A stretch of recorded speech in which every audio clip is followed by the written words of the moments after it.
درود بی‌پایان به ایران، درود بی‌پایان به همه شما دوستان عزیزی که بیننده این برنامه هستین. در خدمت پدر هومر گرامی هستم با 71مین برنامه از مجموعه شاهنامه با هومر آبرامیان که میشه 28مین برنامه از داستان سیاوش و دیگه به جاهای تلخ داستان سیاوش داریم میرسیم.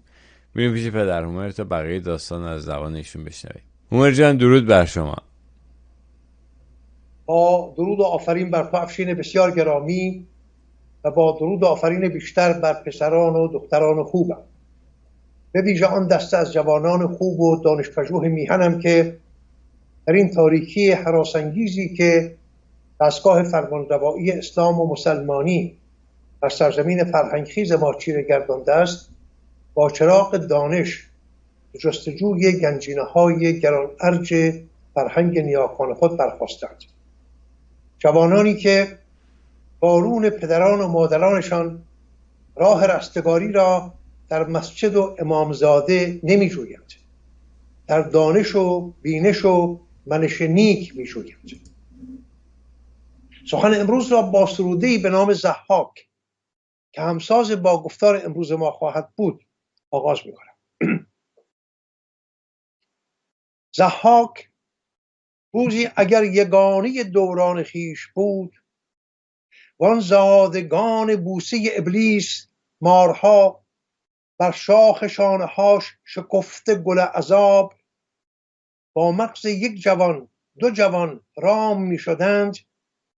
اینک نوادگانش بر پهنه زمین بیش از هزارها، بوسیده کتفهاشان ابلیس کهنکار و آسمان دوزخی شانه‌هایشان رسته به جای بوسه شیطان ستاره ها.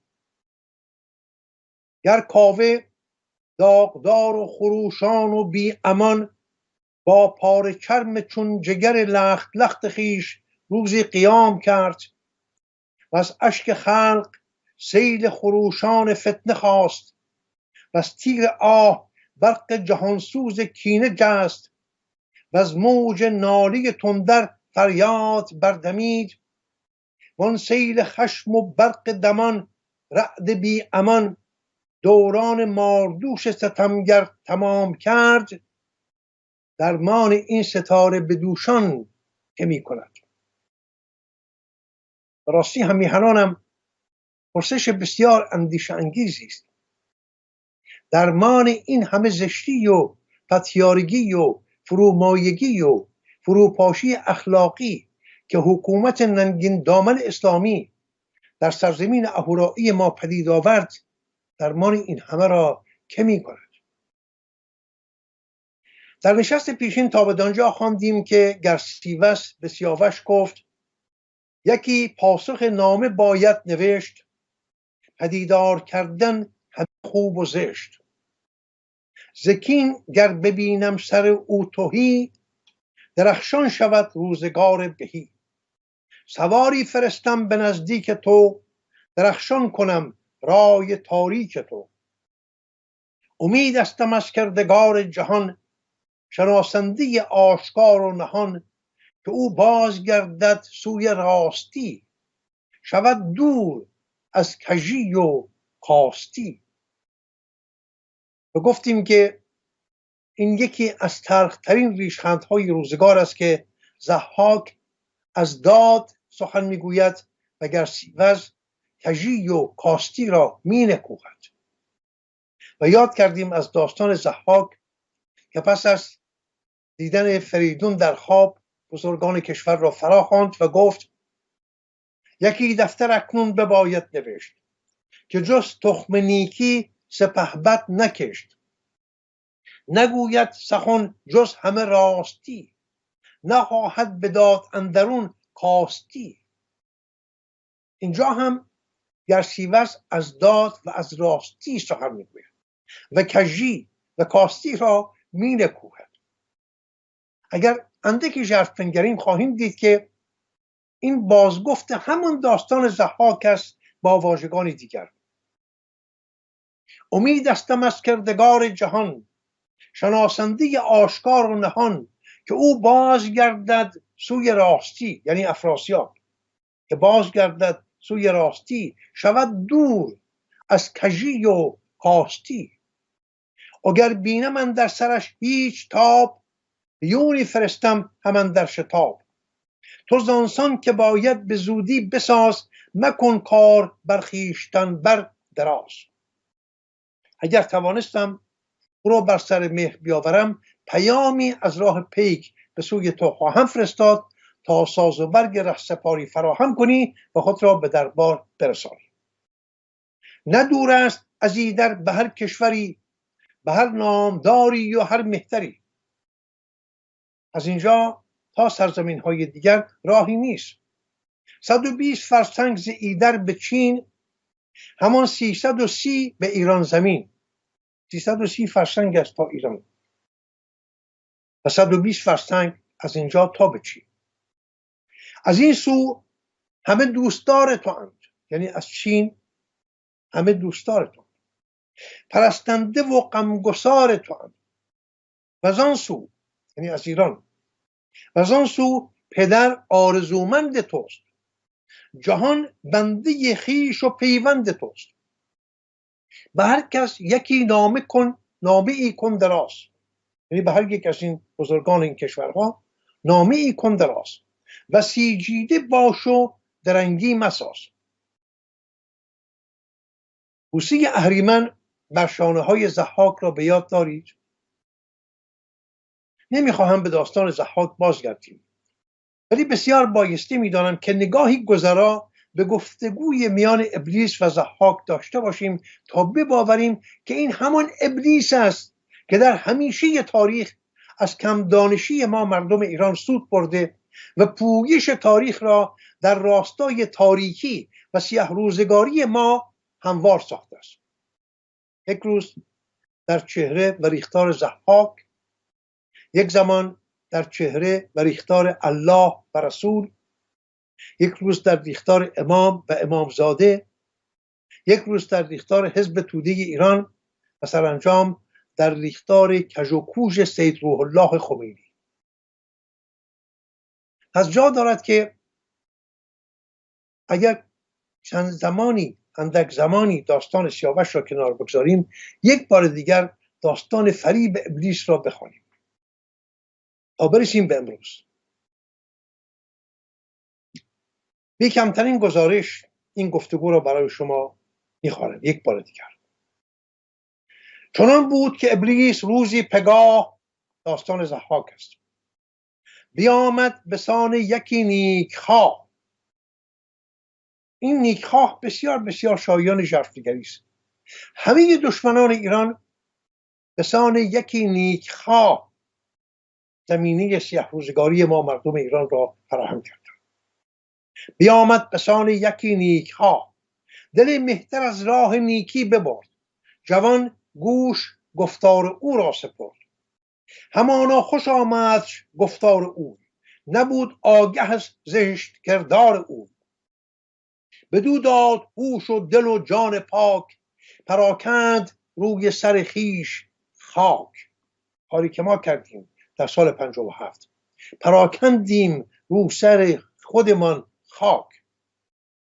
چو ابلیس دانست کو دل بداد، بر افسانه اش گشت بسیار شاد. فراوان سخن گفت زیبا و نغز، جوان را ز دانش تهی کرد مغز.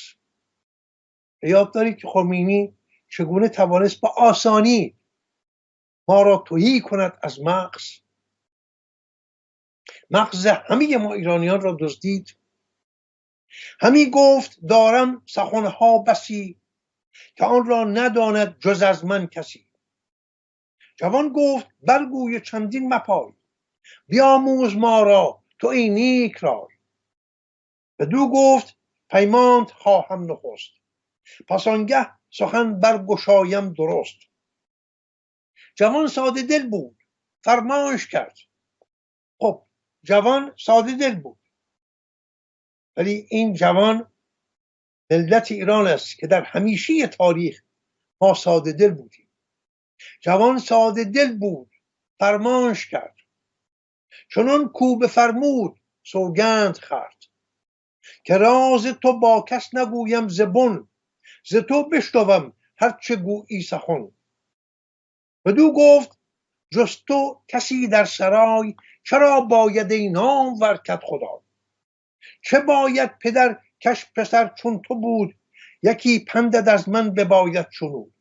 زمانه بر این خواجه سال خرد، همی دیر ماند تو اندر نورد. بگیر این سر مایه در گاه اوی، یعنی بکش پدرت را، تو راضی بدن در جهان جاه اوی. بر این گفته من چو داری تو مهر، جهان را تو باشی یکی خوب چهر.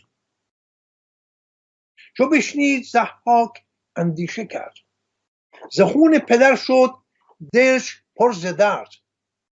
بگفتا به اهریمنش این سزاوار نیست، دگر گوی کین از در کار نیست. بدو گفت گر بگذری زین سخن، بتابی ز سوگند و پیمان من. بماند بگردند سوگند و بند، تو سوگند خوردی، تو پیمان بستی که گوش کنی به سخنان من.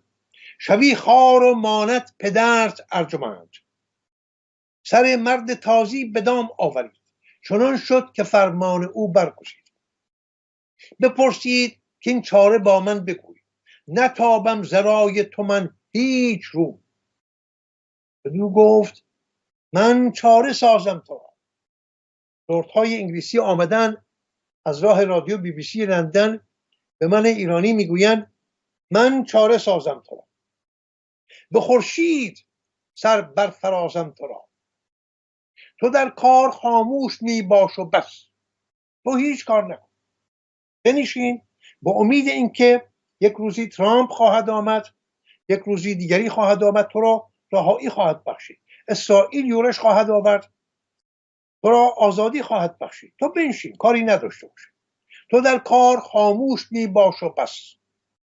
نباید مرا یاری از هیچ کس، چنان چون بباید بسازم به کام. تو تیغ سخن بر مکش از نیام. مران پادشاه را در اندر سرای، یکی بوستان بود بس دلگشای.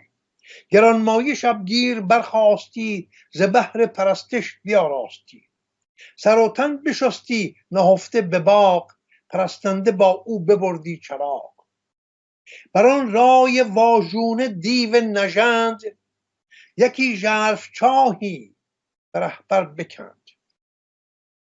همواره ابلیس بر سر راه ما چاه میکرد. پس اهریمن این گونه بر ژرف چاه، به خاشاک پوشید و بسپرد راه. سر تازیان پیرسر نامجوی، شب آمد سوی باغ بنهاد روی. به چاه اندر افتاد و بشکست پست، شد آن نیک دل شاه یزدان پرست. پدر ضحاک که مرد بسیار پاکی بود، مرد بسیار یزدان پرستی بود، شباهنگام افتاد در چاه، چاهی که ابلیس با دستیاری پسرش برای او ساخته بودن. افتاد در چاه و شد، یعنی مرد کشته شد. به هر نیک و بد شاه آزاد مرد، به فرزند بر نازده باد سرد. همی پروریدش به ناز و برنج، بدو بود شاد و بدو داد گنج. چنان بدکنش شوخ فرزند اوی، نجست از ره شرم پیوند اوی. به خون پدر گشت هم داستان، ز دانا شنیدم من این داستان. که فرزند بد گر شود نره شیر، به خون پدر هم نباشد دلیر. مگر در نهانش سخن دیگر است، پژوهنده را راز با مادر است. پسر کو رها کرد رسم پدر، تو بیگانه خوانش بخوانش پسر. فرومایه ضحاک بیدادگر، بدین چاره بگرفت جای پدر. به سر بر نهاد افسر تازیان، بر ایشان ببخشید سود و زیان. چو ابلیس پیوسته دید آن سخن، یکی بند دیگر برافکند بن. بدو گفت گر سوی من تافتی، ز گیتی همه کام دل یافتی. خوشبخت شد. اگر همچنین نیز پیمان کنی، نپیچی ز گفتار و فرمان کنی، جهان سر به سر پادشاهی تو راست، دد و مردم و مرغ و ماهی تو راست. چون این گفته شد ساز دیگر گرفت، دگر گونه چاری گزید ای شگفت. جوانی برآراست از خویشتن. ببینید دم به دم چهره دگرگون میکنه ابلیس. جوانی برآراست از خویشتن، سخنگوی و بینادل و پاکتن. همیدون به ضحاک بنهاد روی، نبودش به جز آفرین گفتگو. آفرین یعنی ستایش، که شاه تو چه بزرگی، تو چنینی، تو چنانی. بدو گفت اگر شاه را در خورم، یکی نامور پاک خالیگرم. چو بشنید ضحاک بنواختش، ز بهر خورش جایگه ساختش. کلید خورشخانه پادشاه، بدو داد دستور فرمانروا. فراوان نبود آن زمان پرورش، که کمتر بود از کشتنی ها خورش. از کشتنی خورش نمی ساختن، از کشتنی خورش می ساختن. پس اهریمن بدکنش رای کرد، به دل کشتن جانور جای کرد.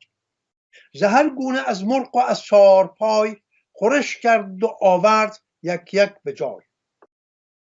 به خونش بپرورد برسان شیر، بدان تا کند پادشاه را دلیر. سخن هرچه گویدش فرمان کند، به فرمان او دل گروگان کند. خورش زرده خایه دادش نخست، تخم مرغ. بدان داشتش یک زمان تندرست. بخورد و بر او آفرین کرد سخت، مزه یافت از خوردنش نیک بخت. چون این گفت اهریمن رنگ ساز، که شادان زی ای شاه گردن فراز. که فرداد از آن گونه سازم خورش، کزو باشدت سر به سر پرورش. برفت و همه شب سگالش گرفت، که فرداز خوردن چه سازد شگفت. خورش ها ز کبک و تذرو سپید، بسازید و آمد دلی پر امید. شه تازیان چون بخوان دست برد، سر کم خرد مهر او را سپرد. سوم روز خان را به مرغ و بره، بیاراستش گونه گون یکسره. به روز چهارم چو بنهاد خان، خورش ساخت از پشت گاو جوان. بدو اندرون زعفران و گلاب، همان سال خورده می و مشک ناب. چو ضحاک دست اندر آورد و خورد، یا خورد. چو ضحاک دست اندر آورد و خورد، شگفت آمدش زان هشیوار مرد. بدو گفت بنگر که از آرزوی، چه خواهی بگو با من نیک خوی. خورشگر بدو گفت که ای پادشاه، همیشه بزی شاد و فرمان روا. مرا دل سراسر پر از مهر توست، همه توشه جانم از چهر توست. یکی خواهشم هست به نزدیک شاه، اگرچه مرا نیست این پایگاه. که فرمان دهد تا شانه اش، ببوسم بمالم رخ و چانه اش. چو بشنید ضحاک گفتار اوی، نهانی ندانست بازار او. بدو گفت دادم من این کام تو، بلندی بگیرد مگر کام تو. بفرمود تا دیو چون جفت اوی، همه بوسه دادش به چشم و بروی. چو بوسید شد در زمین ناپدید، کس اندر جهان این شگفتی ندید. دو مار سیه از دو کتفش برست، غمی گشت و از هر سویی چاره جست. سرانجام ببرید هر دو گرفت، سزد گر بمانی از این در شگفت. چو شاخ درخت آن دو مار سیاه، برآمد دگر باره از کتف شاه. پزشکان فرزانه گرد آمدند، همه یک به یک داستان ها زدند. ز هر گونه نیرنگ ها ساختند، بر آن درد را چاره نشناختند. به سان پزشکی پس ابلیس تفت، به فرزانگی نزد ضحاک رفت. بدو گفت کین بودنی کار بود، این سرنوشتتون، بمان تا چه ماند، نباید درود، نباید اینها رو درو کنی. خورش ساز و آرامشان ده به خورد، نباید جز این چاره ای نیز کرد.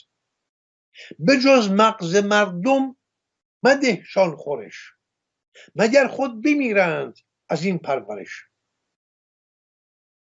این همان چیزی است که در روزگار ما میگویند در این شرایط حساس، در این پیش حساس تاریخ که داریم به قله ها نزدیک میشویم، اینها رو نبود. نگر تا که ابلیس از این گفتگوی چه کرد و چه خواست اندر این جستجوی. مگر تا یکی چاره سازد نهان، که پردخته گردد ز مردم جهان. مردم آماج از این جانوران بیشتر نیست، این حزب الله ها آماج از واژه مردم فرهیختگان است، دانش آموختگان، فرزانگان، آزاد زنان و آزاد مردان، که پردخته گردد ز مردم جهان. از آن پس برآمد ز ایران خروش، پدید آمد از هر سوی جنگ و جوش. سیه گشت رخشنده روز سپید، گسستند پیوند از جم شیر. پدید آمد از هر سوی خسروی، یکی نامجویی ز هر پهلوی. سپه کرده و جنگ را ساخته، دل از مهر جمشید پرداخته. یکایک ز ایران برآمد سپاه، سوی تازیان برگرفتند راه. شنودند کانجا یکی مهتر است، پر از هول شاه اژدها پیکر است. سواران ایران همه شاه جوی، نهادند یکسر به ضحاک روی. به شاهی بر او آفرین خواندند، ورا شاه ایران زمین خواندند.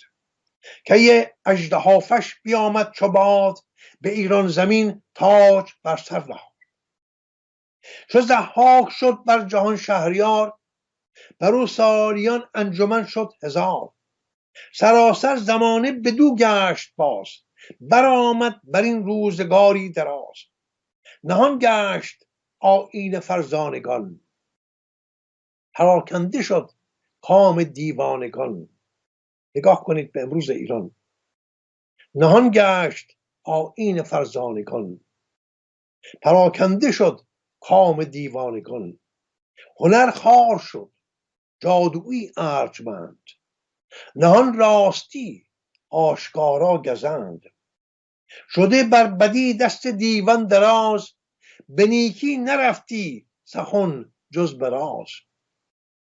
این نخستین دستیازی اهریمن در سرنوشت ما ایرانیان بود و تباه کردن روزگار ملتی که 1000 سال دنباله یافت. دومین بار همین اهریمن است که این بار با چهره پوش دیگری به نام گرسیوز از برتری داد بر بیداد سخن میگوید و راستی را می ستاید و کژی را می نکوهد و با فریب دادن سیاوش و کشته شدن او به دست افراسیاب زمینه یک رشته جنگ های خانمانسوز میان دو خاندان ایران و توران که هر دو برآمده از یک بیخ و یک بن بودند را فراهم می‌سازند و صدها هزار جوان را از هر دو خاندان به کشتن می‌دهند. جوانانی که می‌توانستند در هر دو سرزمین، در ایران و در توران، در پیشرفت و فراپویی مردم خود بکوشند و کشور را به بهترین ارزش‌ها بیارایند.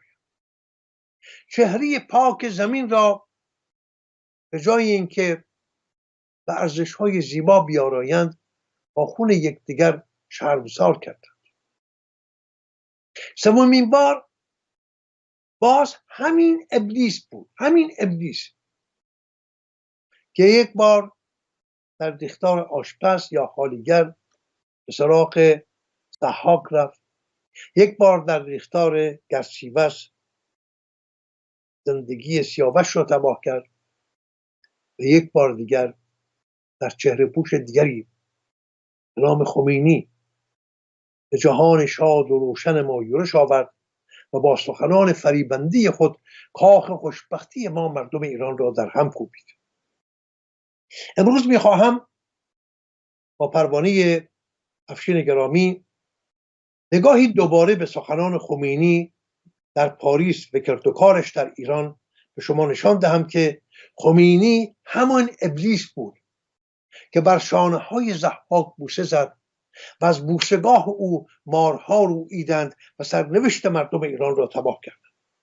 میخواهم نشان دهم که خمینی همان گرسیوز برادر نابکار افراسیاب بدکاری بود که از کژی و کاستی سخن گفت و توانست به دست خود ما بر گرده فسرده ما تازیانه بکشد و آتش به خرمن هستی ما بیندازد. فرازهایی از گفتارهای او را برای شما گرد آوردم تا بباورید که خمینی همان گرسیوز است. خمینی همان ابلیس بود که بوسه زد بر شانه های ضحاک و 1000 سال سیه روزگاری برای ما مردم ایران فراهم آورد. خمینی هم در روز 5 آبان ماه سال 57 در پاریس به خبرنگاران گفت اولین چیزی که برای انسان هست آزادی بیان است. ببینید فریب در سخنان این پتیاره دوزخنشین را. اولین چیزی که برای انسان هست آزادی بیان است در پاریس. ولی هنگامی که ضحاکوار بر کرسی فرمانروایی ایران جا خوش کرد، در گفتگو با نمایندگان مجلس خبرگان در فیضیه قم گفت ما دیگر نمیتوانیم آن آزادی را که قبلا دادیم، یعنی در پاریس دادیم، بدهیم و نمیتوانیم بگذاریم این احزاب کار خودشان را ادامه بدهند. دیگر نمیگذاریم هیچ نوشته ای از اینها در هیچ جای مملکت پخش شود. تمام نوشته هایشان را از بین میبریم. در روز 7 نوامبر سال 1978 در گفتگو با یک روزنامه هلندی گفت در جمهوری اسلامی هنوز به ایران نیامده است. هنوز جمهوری اسلامی در ایران پا نگرفته است. ولی او پیمان می‌بندد با ما مردم ایران و با مردم جهان. در جمهوری اسلامی کمونیست ها نیز در بیان عقاید خود آزادند. ولی هنگامی که به یاربندی تاریک‌اندیشان روشنفکرنمای سیاه‌دل به ویژه با نیرو و پشتیبانی همان کمونیست های همیشه دشمنیار بر کرسی فرمانروایی ایران فراز آمد، پیامبر گونه ساز دیگر نواخت و در مرداد ماه سال 58 گفت من انقلابی نیستم. اگر ما انقلابی بودیم اجازه نمیدادیم اینها اظهار وجود کنند. تمام احزاب را ممنوع اعلام میکردیم. تمام جبهه ها را ممنوع اعلام میکردیم و یک حزب، آن حزب الله، حزب مستضعفین تشکیل میدادیم. من توبه میکنم از این اشتباهی که کردم. در گفتگو با خبرنگار تلویزیون تایمز انگلیس در 16 آذر ماه سال 57 گفت حکومت اسلامی یک حکومت مبتنی بر عدل و دموکراسی است. ولی هنگامی که به یاربندی همان تلویزیون انگلیس و رادیو BBC لندن و دیگر رسانه‌های ایرانسوز که جز پیش پایشان را نمی‌دیدند بر کرسی فرمانروایی ایران فراز آمد، در روز 17 شهریور ماه سال 58 در رادیو تلویزیون اسلامی گفت آنهایی که فریاد میزنند باید دموکراسی باشد، اینها مسیرشان غلط است. در انقلابی که در ایران حاصل شد، در سرتاسر این مملکت فریاد مردم این بود که ما اسلام میخواهیم. این مردم قیام نکردند که مملکتشان دموکراسی باشد. میخواهند مملکتشان اسلامی باشد. در روز 10 آبان ماه سال 1357 گفت دولت اسلامی یک دولت دموکراتیک به معنای واقعی است و اما من هیچ فعالیت در داخل دولت نخواهم داشت و به همین نحو که الان هستم وقتی دولت اسلامی تشکیل شود نقش هدایت را دارم. ولی هنگامی که به ایران آمد و با خون ایرانیان آزاده وضو ساخت، در سخنرانی روز 19 آذر ماه 58 در قم گفت با آنها که از دموکراسی حرف میزنند گوش ندهید. آنها با اسلام مخالفند. آنها میخواهند با قلمهای مسموم خود انقلاب را از مسیرش منحرف کنند. ما قلم آنها را که صحبت ملی و دموکراتیک و اینها را میکنند میشکنیم.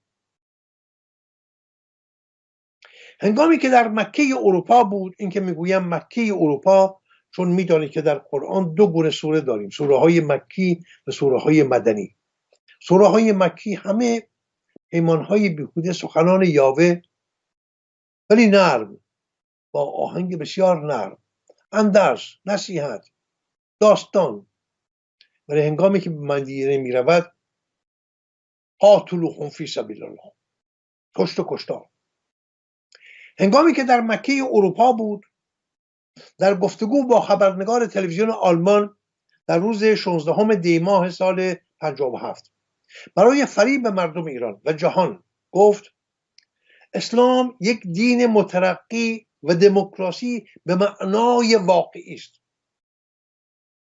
ولی هنگامی که بر سر چاهای بدر ایران کالای هوش و خرد ایرانیان را به یغما برد و دستان آلوده به ننگش را با خون جوانان ایران شستشو داد، گفت آنهایی که به اسم دموکراسی با اسم دموکرات میخواهند مملکت را به فساد و تباهی بکشند، اینها باید سرکوب بشوند،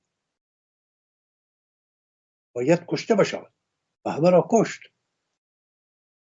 در گفتگو با گروهی از گزارشگران در روز 1 بهمن ماه در پاریس گفت حکومت اسلامی ما اساس کار خود را بر بحث و مبارزه با هر نوع سانسور میگذارد، هر نوع سانسور. ولی هنگامی که موریانوار هوش و خرد ایرانیان را جوید و به جای سوار شدن بر خر مراد بر گردی ما ایرانیان خرد در بازار دین گم کرده سوار شد، گفت بشکنید قلم ها را، ببردید زبان ها را، ملت شما را سرکوب خواهد کرد، کاری نکنید که باب غضب باز شود. به روزنامه‌نگاران گفت و نویسندگان. هنگامی که در مکه اروپا دستش به تیغ و تازیانه نمی رسید، در گفتگو با گزارشگر اکسپرس در روز 20 دی ماه سال 57 گفت حکومت اسلامی بر حقوق بشر و ملاحظه آن است. هیچ سازمانی با حکومتی به اندازه اسلام ملاحظه حقوق بشر را نکرده است. آزادی و دموکراسی به تمام معنا در حکومت اسلامی است. شخص اول حکومت اسلامی با آخرین فرد مساوی است در امور. ولی هنگامی که به ایران رسید و با نوشیدن خون آزادگان و خوردن مغز جوانان ایرانی نیروی 1000 ضحاک گرفت، دگراندیشان را در آستانه مرگی دردناک گذاشت و گفت اینها را باید برای تهذیب جامعه نابودشان کرد. این غده های سرطانی را باید از جامعه دور کنیم و تنها راه دور کردنشان هم به این است که اعدامشان کنند. و دیدیم اعدام های سال 67. هنگامی که در مکه نوف-لوشاتو زیر آن درخت زهراگین سیب در پاریس نشسته بود، در فرانسه، در گفتگو با گروهی از گزارشگران که بیشینی آنها کارگزاران سیاست بدشگون آن روز جهان، به ویژه دولت بهره‌کش انگلیس و کمونیست‌های آن اروپا بودند، در روز 12 آبان ماه سال 57 گفت اسلام هم حقوق بشر را محترم می شمارد و هم عمل می کند. حقی را از هیچ کس نمی گیرد. حق آزادی را از هیچ کس نمی گیرد. اجازه نمی دهد که کسانی بر او سلطه پیدا کنند که حق آزادی را به اسم آزادی از آنها سلب کنند. ببینید سخنان فریبنده را. ولی هنگامی که به یارمندی همان گزارشگران بیدانش و به دست همان سیاست پیشگان جهانسوز به ایران آمد و با پشتیبانی‌های بیدریق شرکت‌های بزرگ نفتی دست و بازوی زورآور یافت، گفت اینها که در بازداشت هستند متهم نیستند. باید فقط هویت آنها را ثابت کرد و بعد آنها را کشت. اصلا احتیاج به محاکمه آنها نیست. هیچ گونه ترحمی در مورد آنها مورد ندارد. با چند سال زندان کار درست نمی شود. این عواطف بچگانه را کنار بگذارید، همه را بکشید. شناختید گرشیوز را، همیهنانم ضحاک را؟ در سخنرانی روز عاشورا در پاریس گفت این که میگویند اگر اسلام پیدا شد زنان باید توسری بخورند تبلیغات است. ما با مرعبه بودن زن و به قول شاه زن خوب است زیبا باشد مخالفیم. اسلام با آزادی زن نه تنها موافق است بلکه خود پایه‌گذار آزادی زن در تمام ابعاد وجودی زن است. ولی هنگامی که به ایران آمد و حکومت ننگین خود را بر مردم ایران چیره گرداند، در کران تا کران کشور روسپیخانه هایی به نام سیقه یا سیقه خانه برپا کرد و به زور توسری و اسید پاشی و تیغ کشی و زنجیر و چوب و چماق و روسری بر سر زنان کشید و زن ایران را دوباره در کفن سیاه فرو برد. علیاصغر حاجتی جوادی روانسوخته در نشریه جنبش سال 58 نوشت، حالا نگاه کنید روشنفکران ما، در آن سو ولترها، نیچه ها، اسپینوزاها و در این سو که ایران است علیاصغر حاجتی جوادی ها، جلال آل احمد ها، علی شریعتی ها، اینها هستند. علیاصغر حاجتی جوادی یکی از بزرگترین روشنفکر نمایان ایران اون روزگار نشریه‌ای داشت به نام جنبش. در سال 58 نوشت خط مشی فکری و سیاسی و اجتماعی آیت الله خمینی در مسیر ولایت فقیه یعنی دوستی و محبت و نمونه ای از شجاعت و فضیلت و تقوا. هر لحظه از زندگی امام میتواند سرمشقی عظیم از ایثار و اخلاص و قاطعیت رأی ما باشد. اینها نمونه هایی است از برخورد روشناندیشان و فرزانگان و دانش آموختگان ما در پیوند با ضحاک. پایوران کشور به گفته کاوه آهنگر گفت ای پایوران دیو. اینها همه پایوران دیو بودند. سازمان مجاهدین خلق در نشریه خود به رهبری بی قید و شرط حضرت آیت الله خمینی پای فشرد و در تلگرافی به پیشگاه دیو بزرگ نوشت ما فرزندان مجاهد شما جسارت کرده و ضمن درود به حضور آن پدر مجاهد اعظم مراتب آمادگی خود را برای جانبازی به پیشگاه معظم تقدیم می‌داریم و امیدواریم خلق ایران همیشه از الهامات و ارشاد آن وجود گرامی برخوردار باشد. و کریم سنجابی سرپرست ننگین دامن جبهه ملی که نفرین بر روانش باد در نامه‌ای که از سوی جبهه ملی بشارتنامه نام گرفته بود نوشت: خمینی می آید، مردی که قریب شادی جهان آزادی خواهی را به عرش رسانده است و پشت دنیای ظلم و استبداد را به خاک. خمینی می آید، مردی که ندای مبارک رهایی است و بانگ خوش آهنگ استقلال، مردی که نشانی آزادی انسان با ایمان علیه فساد است و باطل و خفقان. خمینی می آید، مردی که وجودش تجسم آرمانهای یک ملت تاریخی است و تجسم آرزوهای همه ملت‌های در هم کوفته جهان، مردی که هستیش قانون آزادی است و قانون دادخواهی و نافی همه قانونهای ضد مردمی و حرکت همه قانونهای نو به سود ملت‌های ستم کشیده از استبداد و زور و قلدری. خمینی می آید، مردی که به یمن همتش و به جلال استقامتش و به شوکت حق پرستیش کاری گشوده شد نه در حد باور جهانیان که به آسانی بیان توان کردن. اینک مردی می آید، مرد آسا، که قطره قطره خون درد کشیدگان وطن در تن او جاری است و چکه چکه خون شهیدان از قلب او فرو چکیده است. مردی که خاطره رنج یک ملت است و مژده رهایی همه ملت ها از رنج.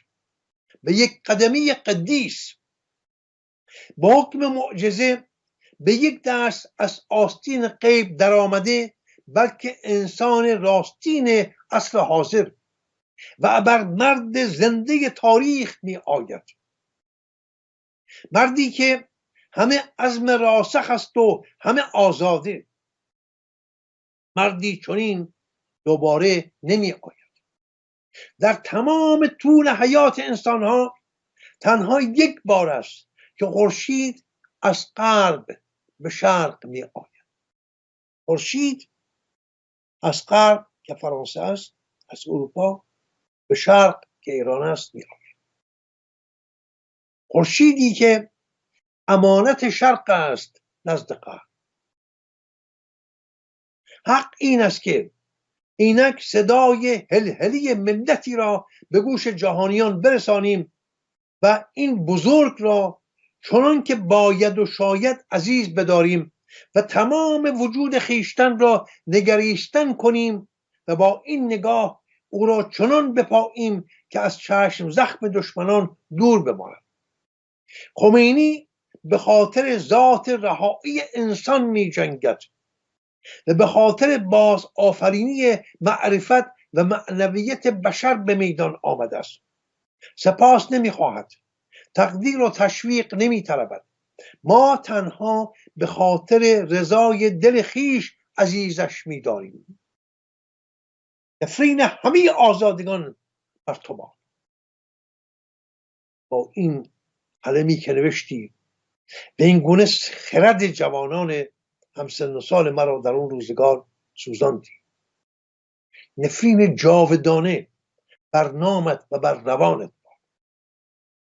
به خاطر رضایت تاریخ و به خاطر آنکه مردانی این چنین اگر باز پدید آیند، مانند خامنه ای که پدید آمدند، بدانند که با چه شوکتی می آیند و مردانی آنچنان که رفتند آریامهر بدانند با چه خفتی می روند.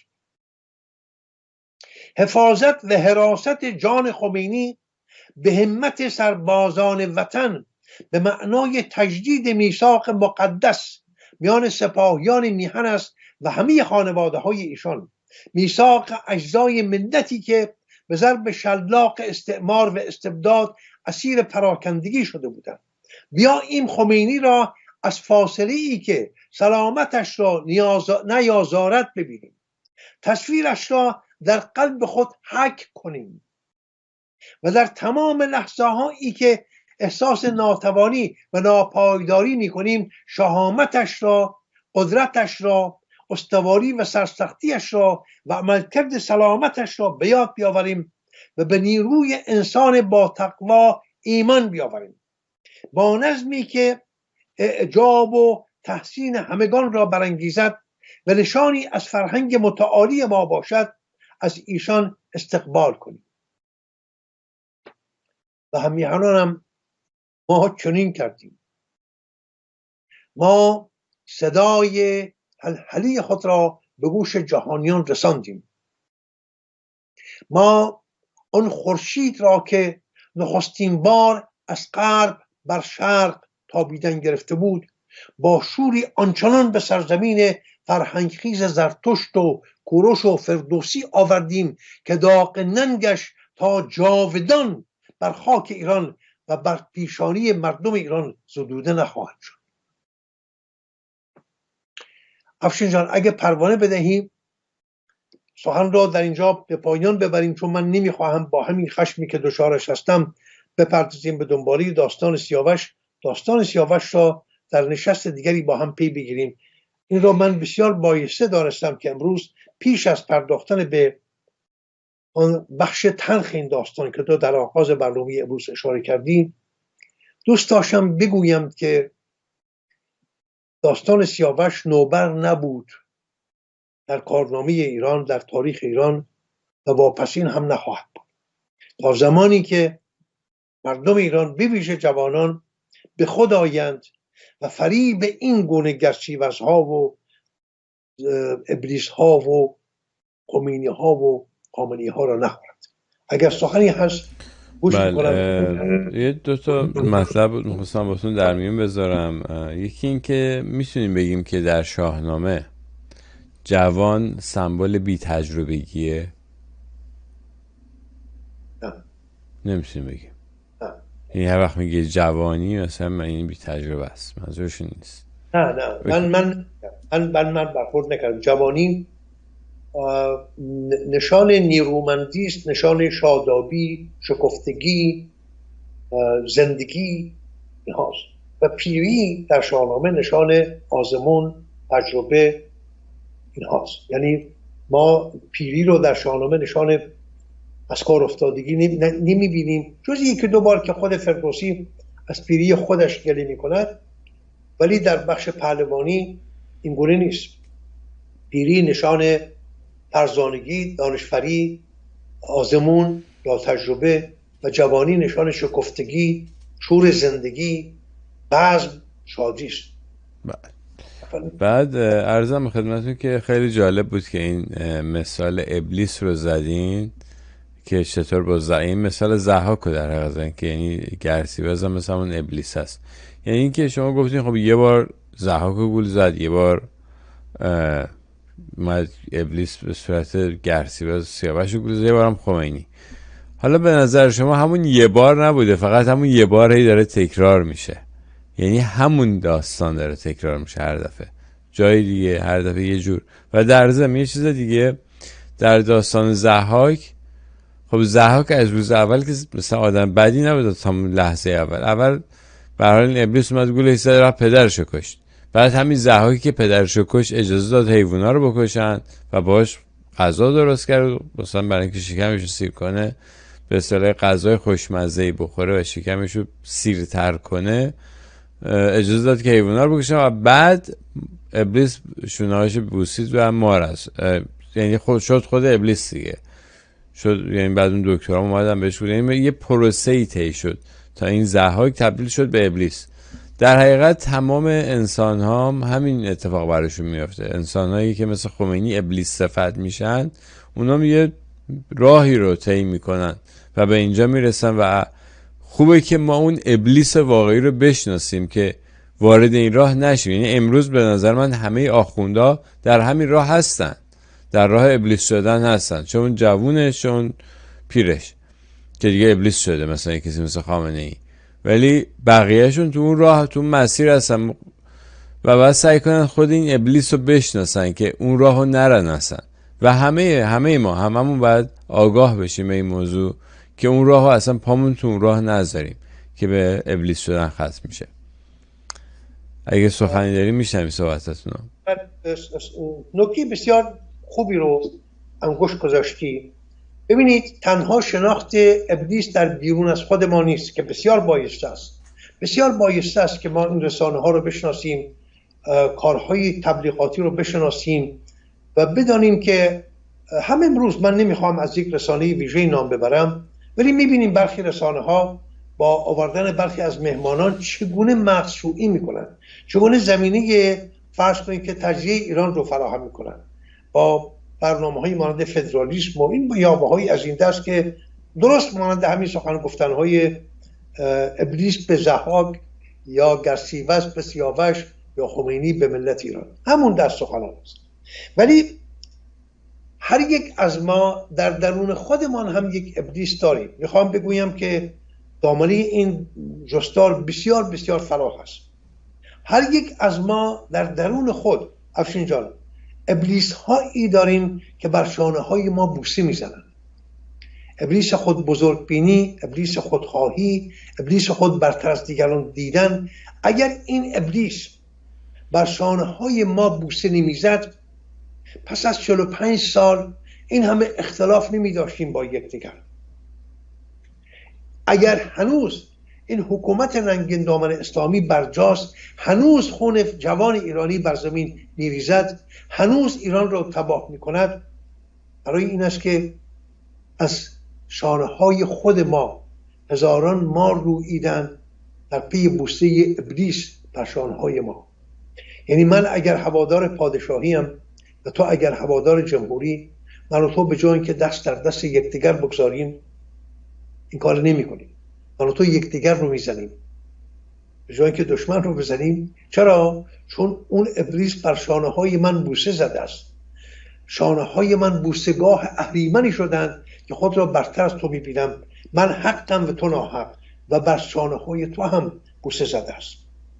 شانه های تو هم بوسهگاه اهریمن شده است. نمیگویم من و تو از تو پوزش میخواهم، چون میدونید که من جمهوری خواه نیستم.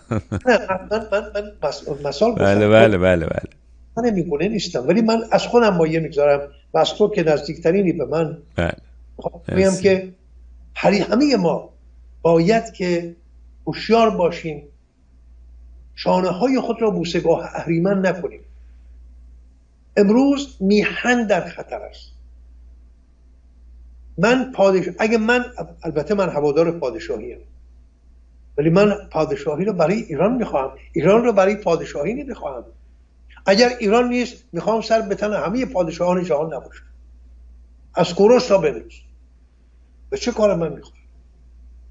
نخواست ایرانی باید بماند، ایران باید باشد و سپس برای ساختار سیاسیش من میگویم پادشاهی، تو میگویی جمهوری. بسیار جمهوری.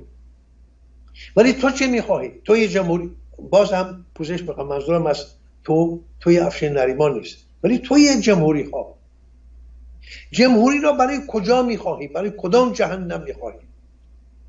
اگه برای ایران میخواهی، نخست باید در اندیشه ایران باشی. ایرانی باید باشد که تو بتوانی در اونجا سامانه جمهوری برپا کنی.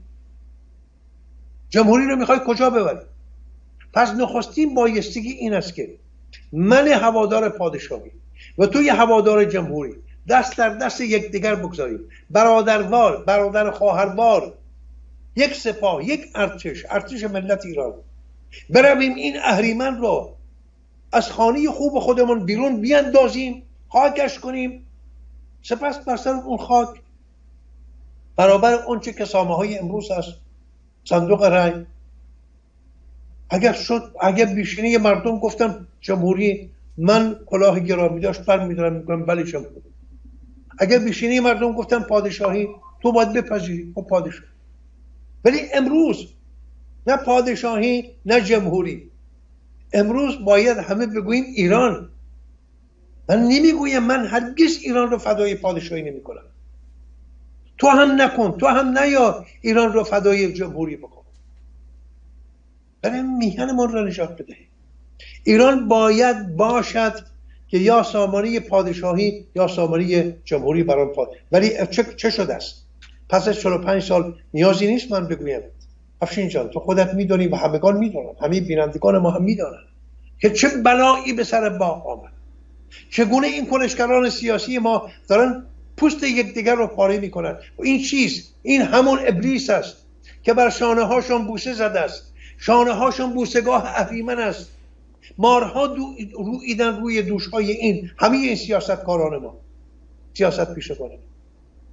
اگر نبود چرا من باید اینجا بمیرم؟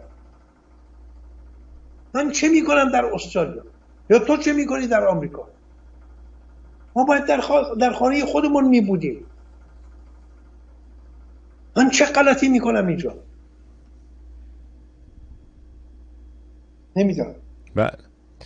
بله این یه بحث خیلی طولانی خواهد شد. من فقط میخوام بگم که این ابلیس واقعا امروز، حالا قبلا ابلیس میمد غذا درست میکرد برای ضحاک، الان فاند میده، یه فاندای پرپیمون میده، پول حسابی میده، طرف میاد برای وای میسه با یه دو قطبی کاذب درست میکنن و یکی میشه جمهوری خواه یکی میشه پادشاهی خواه و اینا میافتن به جون هم دیگه. یه دعوای زرگری از نظر من. و اون طرف بقیه مردم فقط باید حواسشون باشه که وارد این دعوای ساختگی نشن. همون که شما گفتین ایران مهمه. و الان هومر جان من این مژده رو به شما میدم که مردم ایران، نسل جوون ایران آگاه شده، اینو فهمیده و وارد این بازی ساختگی هم نمیشه. به هر حال سپاسگزارم ازتون. تا برنامه بعد، بدرود. خیلی سپاس. بدرود.